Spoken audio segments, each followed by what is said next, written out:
بہاولپور سے آگے قصبہ مبارکپور میں میرا بیان تھا. بیان کے بعد دو نوجوان آگے. ہم یہ اسکول ٹیچر ہیں, ہم دیوبندی تھے, تبلیغی جماعت کے تھے, اب ہم نے چھوڑ دیا ہے. میں نے کہا چھوڑ دو, ہماری صحت پہ کیا اثر ہے؟ مجھے کہنے لگا نہیں جی ہم نے چھوڑ دیا. میں نے کہا وجہ بتا دو. کہا جی ہم تبلیغی جماعت کے ساتھ منسلک تھے, دیوبندی تھے, ہم نے فضائل حج کو پڑھا, اس میں کفر لکھا تھا, ہم نے چھوڑ دیا. ہم کفر کے لیے نہیں ایمان کے ساتھ آئے تھے. میں نے کہا وہ کفر مجھے بتاؤ تاکہ میں بھی چھوڑ دو. کہا جی فضائل حج میں ہے, ایک شخص جا رہا تھا حج کے لیے, جنگل سے گزر رہا تھا, بیمار ہو گیا, طبیب علاج کے لیے نہیں ہے, دوا موجود نہیں ہے, خدا سے دعا مانگی اللہ میرے مرض کا علاج فرما دے.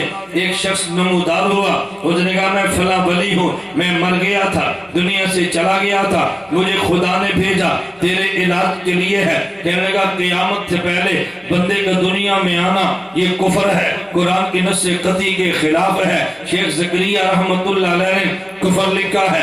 میں نے کہا قیامت سے پہلے کسی کا آ جانا یہ کفر ہے؟ کہتے جی ہاں. میں نے کہا آیتیں میں پڑھتا ہوں, کفر کے فتوے تو لگانا تاکہ قرآن بھی چھوڑے. وہ جی کدھر؟ میں نے کہا پارہ نمبر 1, بنی اسرائیل کا بندہ قتل ہو گیا, قاتل ملتا نہیں. حضرت موسیٰ علیہ السلام سے کہا یا موسیٰ لنا ربا کا, اے موسیٰ علیہ السلام اللہ سے دعا کیجیے ہمیں قاتل کا پتہ چل دے. موسیٰ علیہ السلام نے دعا مانگی, ادھر وہی آگئی, گائے ذبح کریں, ذبح شدہ گائے کا ٹکڑا مقتول کے ساتھ لگائیں, یہ زندہ ہو کے بتائے گا میرا قاتل کون ہے. گائے کو ذبح کیا, ذبح شدہ گائے کا ٹکڑا لیا, مقتول کے ساتھ لگایا, وہ دنیا میں آ گیا, اس نے بتایا قاتل کون ہے. میں نے کہا کہہ دے پارہ نمبر 1 کفر ہے, کہہ دے پارہ نمبر 1 کفر ہے. فتوہ دور لگا. میں پارہ نمبر 2 پڑھتا ہوں. الم تر الی الذین خرجوا من دیارہم وهم الوف حذر الموت فقال لهم اللہ موتوا ثم احیاہم.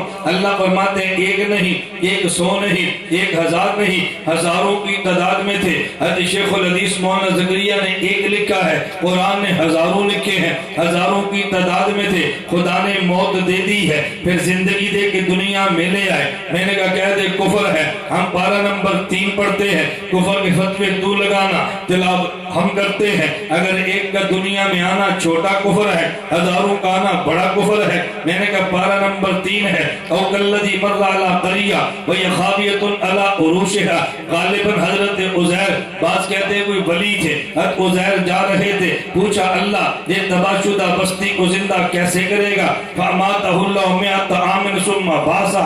خدا نے 100 سال کے لیے موت دی ہے, پھر خدا دنیا میں لے آئے. میں نے کہا یہ کفر ہے. میں پارہ نمبر 7 پڑھو. مجھے کہنے لگا یہ نہیں. میں نے کہا یہ کفر نہیں ہے. مجھے کہتا ہے نہیں ہے. میں نے کہا کیوں نہیں ہے؟ کہا یہ نبی تھے, یہ نبی کا معجزہ ہے. میں نے کہا وہ بھی کفر نہیں ہے. مجھے کہتے کیوں نہیں؟ میں نے کہا وہ ولی ہے اور یہ ولی کی کرامت ہے. جو بند والے معجزہ بھی مانتے ہیں, کرامت بھی مانتے ہیں.